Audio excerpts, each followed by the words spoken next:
we UV map our objects and we make sure that our UVs are perfectly squares, there's no stretching, we're going to send this into MudBox. Now, if your Maya is 2017 and your MudBox is 2016, you're going to have an issue with this step. So normally this should work effortlessly. If we go to File, Send to MudBox as New Scene, it's going to work for me. For those of you who are working on a machine that has 2017, but your MudBox is 2016, then we need to select our object, go to File, Export Selection. We'll find a location, and I'll call it wall underscore 01. And I'm going to change the file type from Maya binary to FBX. And then click on the word Save. Export, close. And now you can go into your MudBox 2016 and click File, Open your wall underscore 01. Now, some of us are having a little bit of a hard time looking at our objects in MudBox when we import it. What I usually like to do is go to my object list, click on my perspective camera, right mouse click on it and click on Look Through. And click on Look Through. Sometimes Maya will import our perspective 1 cameras and it won't allow it to, we won't be able to see it. There's another option right here at the top of your screen where the little view cube is, where it has your perspectives, front. Click on that little home button right there, and sometimes that should allow us to center it. Okay. Now, the next step that we need to do is to right mouse click and hold on our geometry, go to Edit Material, right mouse click and hold on our geometry in MudBox, go to Edit Material, and change our specular color to black.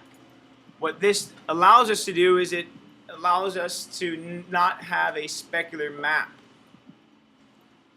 So it's really important that when we import our geometry into MudBox, we're in object mode. It would really help out. Okay. Now, since we're not going to sculpt any sort of scratches on the wall, we're not going to rely on a sculpting layer. Everything that we're going to use is going to be a paint layer. So, let's go over a few of your brushes. On the bottom left-hand side of your screen, you have the paintbrush, which allows you to paint anything you want on the wall. This is one of my favorite brushes here. The projection allows me to take an image that I find online and project that image directly onto the geometry. So in order for me to test out some of these paint tools, let's go to the Layers tab. Alright, so after you change your specular color to black, go ahead and close that floating window. And let's click on our Layers tab in the upper right hand side of your screen. Okay, in that Layers tab, there's a tiny little icon. I don't know why I make it so small, but it's located right here. It's the Create Layer. Alright, so if I click on New Layer, we'll have this floating window pop up. And let's rename this layer to wall underscore 01. Alright. Now the size of that texture map is all going to be dependent on the quality of image that we use for a projection map. So let's keep the quality at a 2K image. I think that should be pretty good. So the Save As type, the TIFF is okay. And our channel is going to be diffuse, okay? So our size is 2K, Our save as is just the default, which is TIFF, and our channel is the diffuse. Alright, so we renamed it to wall underscore 01. Size is 2K, and now let's press OK. Alright, so just diffuse, the default one. You don't have to change it. Alright. Now, if we click on the paintbrush, we can change the color to anything we want by simply clicking on the color option here, and we get any color that we want. Alright, so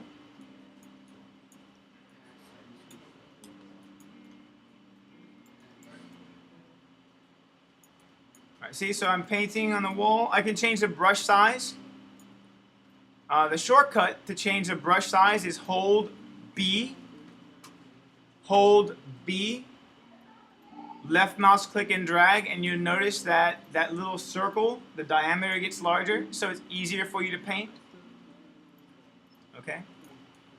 Now, if I wanted a softer edge on this brush, because right now it's really hard, you could see that the edge of this brush is really hard edge.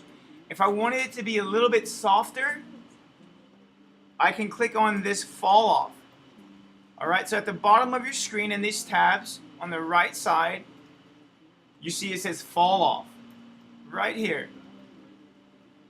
Okay, the fall off, if we change it to any of these angles, it's going to affect the edge of this brush. So you can see now it's a little bit softer, so I can blend colors easier. You see, it's a little bit softer. Okay? Alright. So that's, one particular way of painting layers. If we wanted to put two layers on top of each other, maybe we want the base of this to be this kind of orangish looking color, and we wanted to create another color to go on top of that, we can go back here to the create new layer, and I will call this one, say, gray. It's also same size resolution, same TIFF, and it's also a diffuse. And I'm going to change the color to gray. So now I'm going to teach you guys how to blend colors. So I'm painting gray directly on top of this orange color.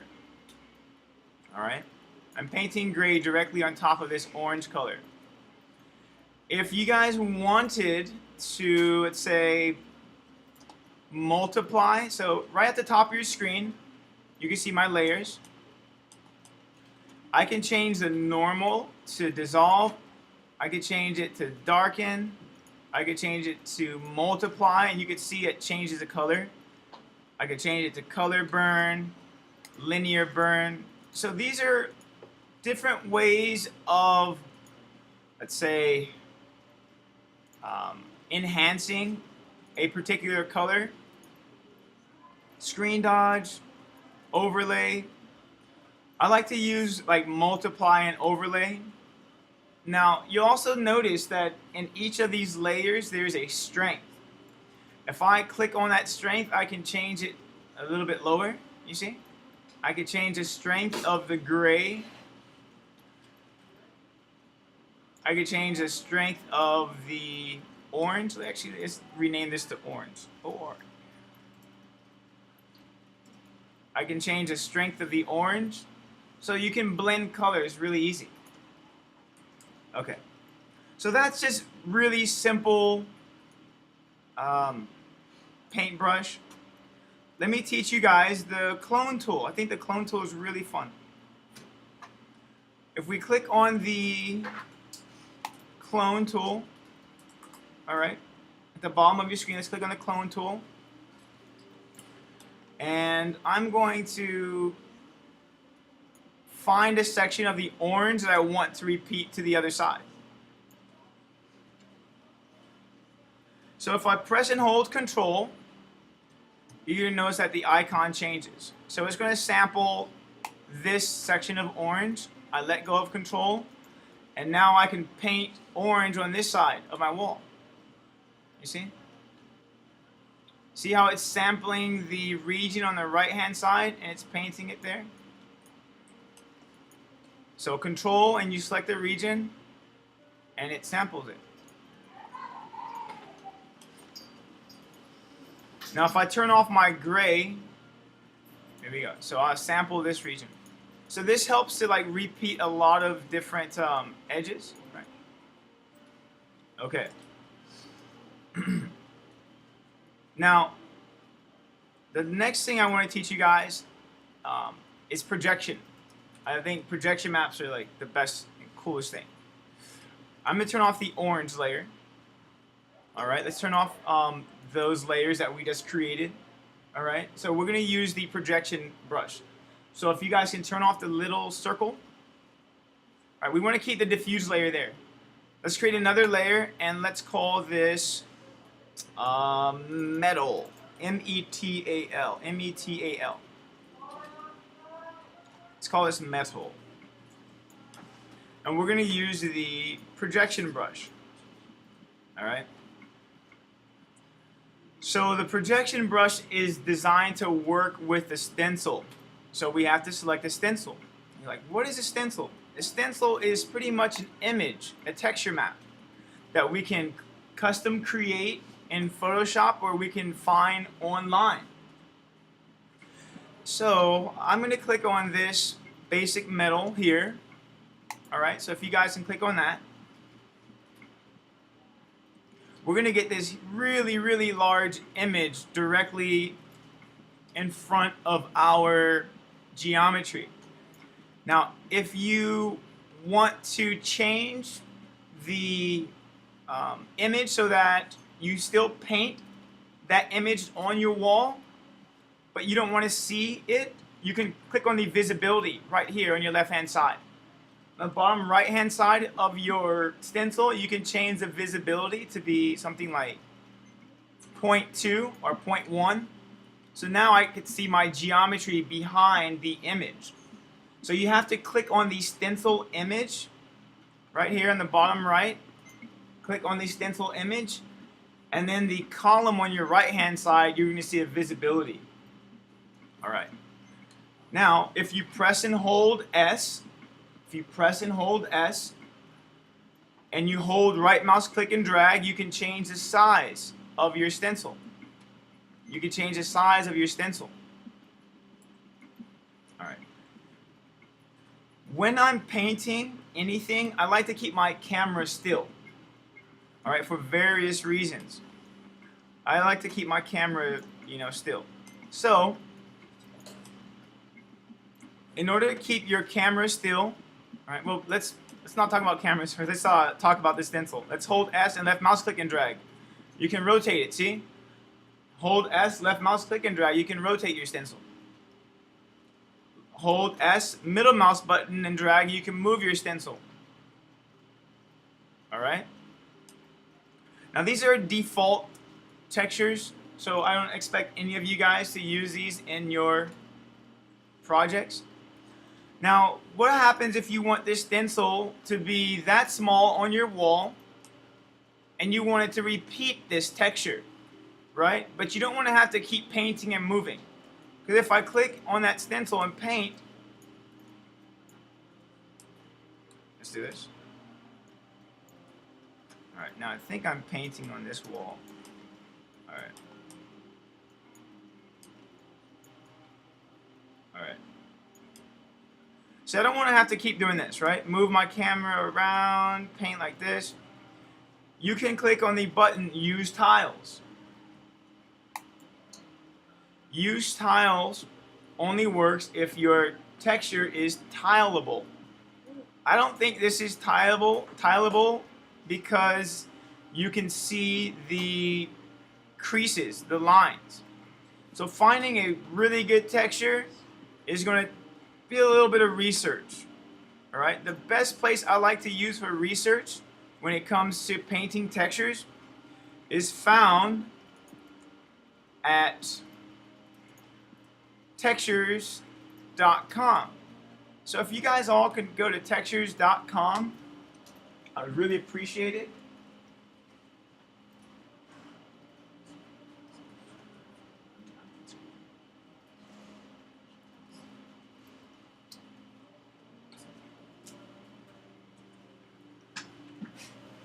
Alright, so let's all create an account at textures.com.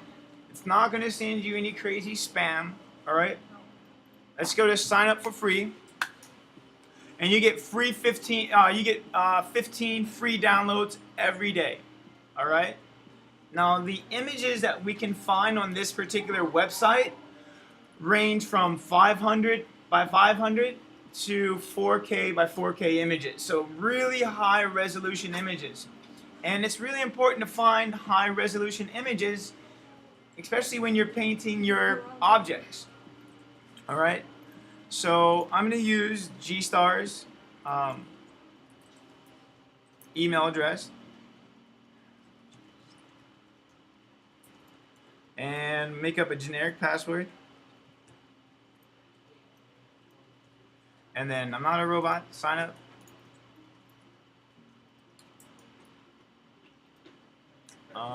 Captain challenge not, okay. Okay. Alright, let's try it again. Press sign up. Okay, let's try it again.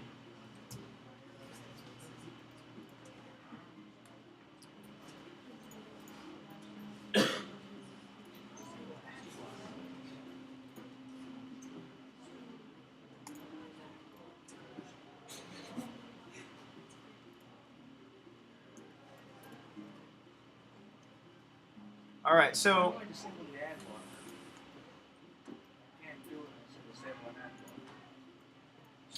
alright, so I guess I have to do this again.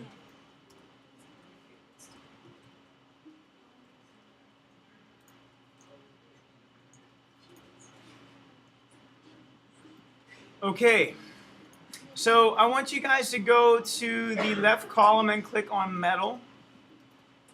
And one thing I want you to really pay attention to is the textures that you find and what you should be looking for in a really decent texture.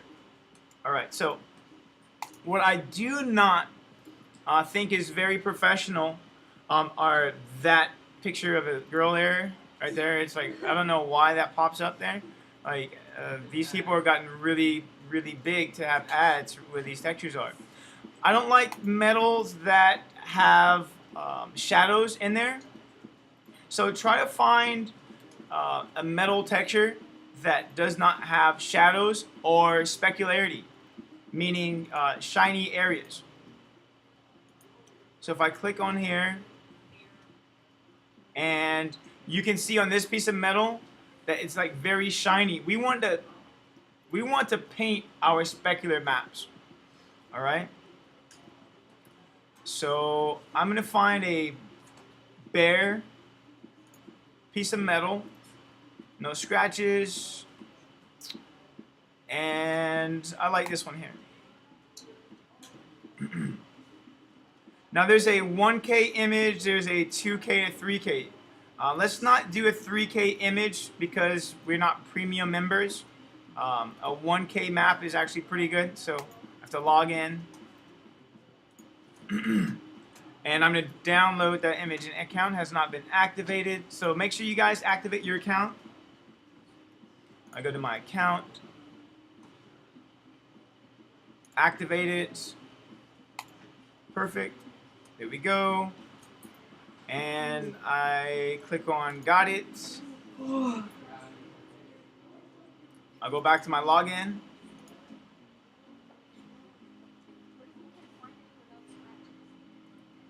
This is just an example of how to find large size images in this particular website and then transfer them into MudBox. So, alright, so I'm good. Go back to my categories, metal, bare, and I think it was that particular image. Alright, free 2 credits, so I'm going to download that image. Okay, so when you guys download these images, okay, when you download these images, let's go back into MudBox, and I'm going to turn off that really bad texturing. All right, I'm going to turn off this really bad texturing layer and create another layer. I'll just call this layer Good Metal. Good Metal. And the image size that I have in that picture should match this one. So we want to match the picture size. That picture that I found online was a 1K image. So it's really important that in your create new paint layer that the image size matches. All right. So after you download that image, let's click on the Stencil tab. All right, so after you download the image, just click on the Stencil tab back in MudBox.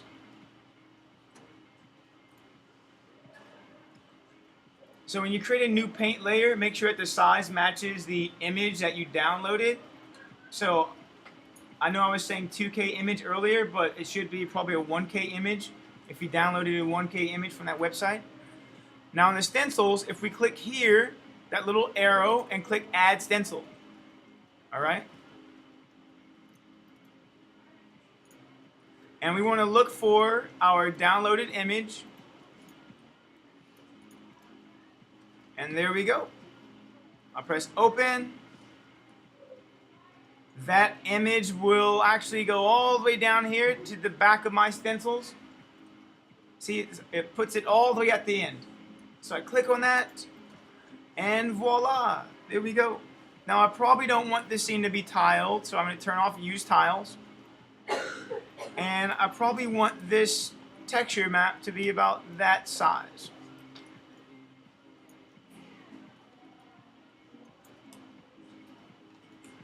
Now I'm going to try to square up this geometry with my image. Rotate, and let's paint. Voila, look at this, really nice texture map. Now you're probably wondering, like, all right, well, I like this texture map, but what happens if I keep painting it here? It's going to look very redundant. It's going to repeat itself, and that's not what I'm going for. That's why I suggest that you use more than one texture map that's very similar to this one. You can also use that clone tool. So let me show you how I would use a clone tool with this one. So I would probably paint that same texture map on the ceiling if I was going for a very even environment. So I'm trying to align this image with the ceiling. And so I'm painting the ceiling right now. Painting the ceiling. And if I press Q, I can hide that image. If I press Q, I can hide the image.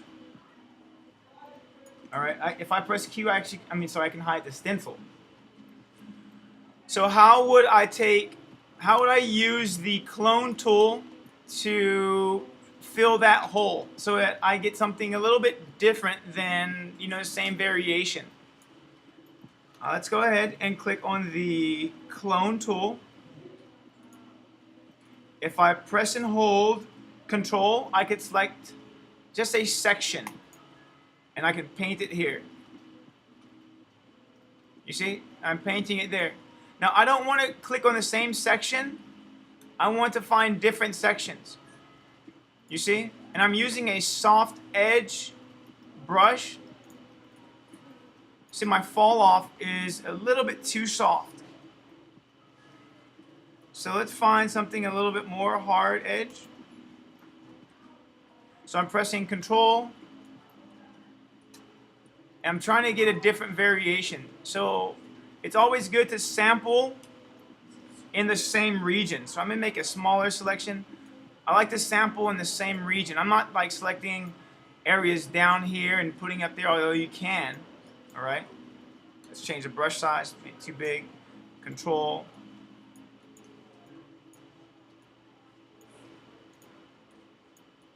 All right, let's make the brush size a little bit larger. All right. So when you use a clone tool, it's very easy to see like splotchiness. So you want to make sure when you do your clone tool that you do it strategically. You know, I'm looking at that little section here. I want to get rid of it. So let's paint over that. Let's paint over that. I'll make a smaller brush size so I can paint over this. See? I'll change my brush size here. I'll sample this region. I like that region.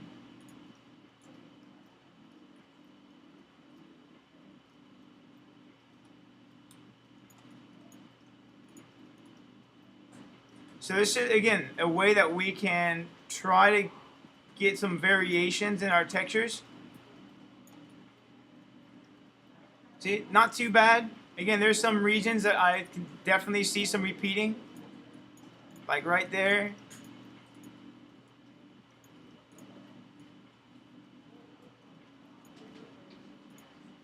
All right, especially when you're using the clone tool, it's really important to know like the color variations, right? I don't want to get a lot of grays in one section or a lot of white in one section. So go back to, let's say, the textures.com, and maybe we download this one here. I like that one. It's a different variation of it. It's the same pattern. I mean, it's a similar pattern, same color palette. So I'll go back to Add Stencil. I think it is this one. Oh, which one is it? Okay, it's that one. So I'll paint over here. Oh, what's up with my angles? There we go. I'll change the size of that.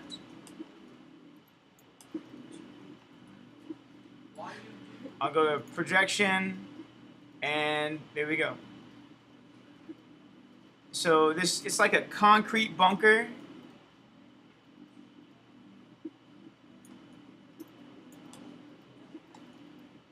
And maybe I'll use the image from the other side. Maybe.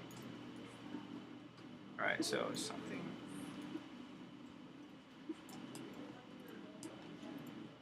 All right, there we go.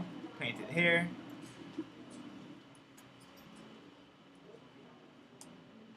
I'll rotate this image. I'll make it a little bit larger. Maybe I'll rotate it the other way. See, hold S, and I'll rotate it the other side. So you can get a lot of variation just by rotating the images. And then I'm going to use the clone brush. I'll change the size of the brush. I'll hold Control, and I'll sample this region. Get rid of that little square. Look at it, looks really nice. Looks really nice except that section there. See, it flows pretty nice. It's like a concrete bunker. That's awesome. Now, some of you guys have a really keen eye when it comes to texturing. You want to get rid of like some really soft edges of your brush. So again, go to your fall off and maybe make the fall off really hard, or make it really softer. You can change the fall off if you want. You can customize it.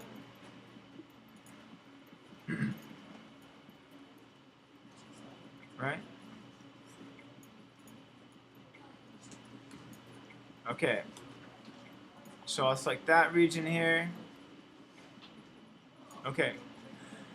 So when we're happy with texturing this object, all right, let me just use the projection brush one more time.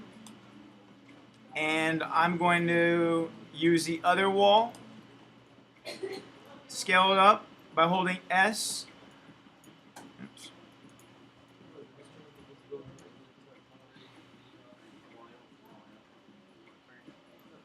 All right. So this is just painting a diffuse map. Now I'll go over specular maps next tutorial.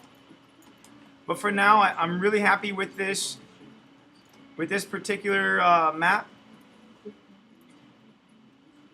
I'm going to teach you guys how to send this back into Maya. All right, let's send this map back into Maya. So look, it's really nice, right? Really nice texture map. All right. We're going to go to this particular layer here. All right, we're going to go to this layer, right mouse click, and go to Export Selected. So whatever you guys have right now, whatever you painted, let's just right mouse click and go to Export Selected on that layer. It could be the smallest thing, all right, to the craziest texture. All right, so let's right mouse click on our diffuse layer and then click on Export Selected.